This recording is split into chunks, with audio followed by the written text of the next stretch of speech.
bunker play.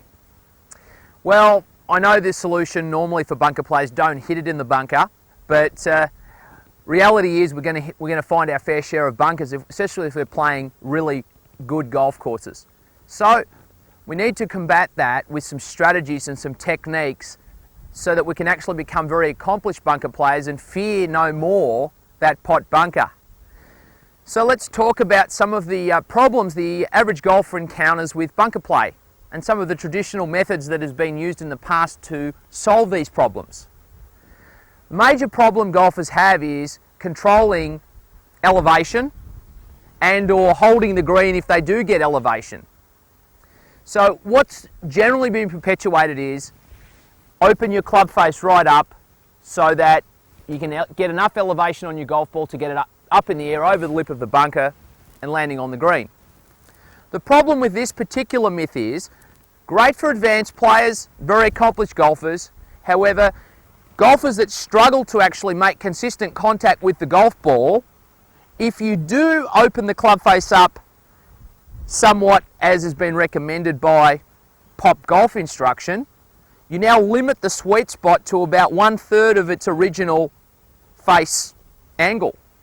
So as you notice there, I've just turned the golf club so the sweet spot's pointing directly at where a golf ball would be. And now by opening the club face the amount that's recommended, I've actually really limited that. Now that brings the leading edge of the golf club in and actually makes you blade the shots. So we don't want to do that. We want to keep a relatively square face, maybe slightly open.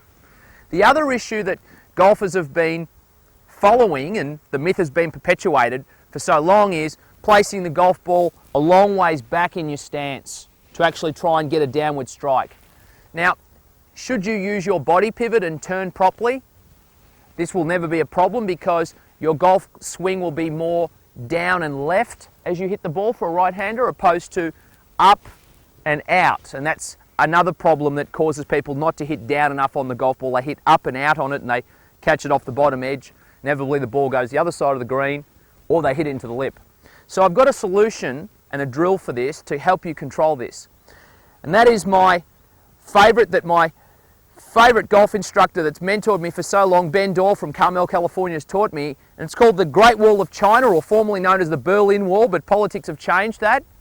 So I've set up my sand wall here with my rake, and what I'm actually going to do, set myself up like a standard bunker shot, ball sort of middle or slightly forward and middle, going to make a turn with my pivot and swing left, and you'll notice the sound that made. That was the impact of my pivot knocking that wall out. The wall's gone. Brick by brick it's gone. Opposed to the golfer who swings up and out on the golf ball and clips the top of that wall, quite a lot of it's still there. So that's a major concern, and that's a drill that can certainly help you change that. I know my junior golfers love getting in the sand and hitting that sand wall out. In fact, they also enjoy making that sand wall. Now, another drill.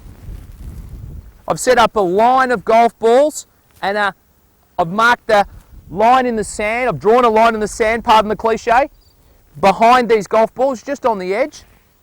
And what we're actually going to do is now learn to control the amount we're hitting behind the ball through our body turn and through our cocking of our wrist to actually help elevate that golf ball up and hitting the right spot on that sand line. So for my first shot here, I'm going to just try and catch the back edge of this sand line, which will give me about 1.5 inches leeway between the golf ball and the sand line.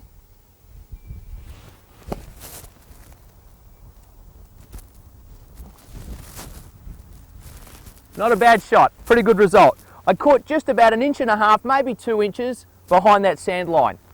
Spot on to help me elevate the ball. Now, if I catch this cleaner, let's say 1 inch or maybe even 1/2 inch,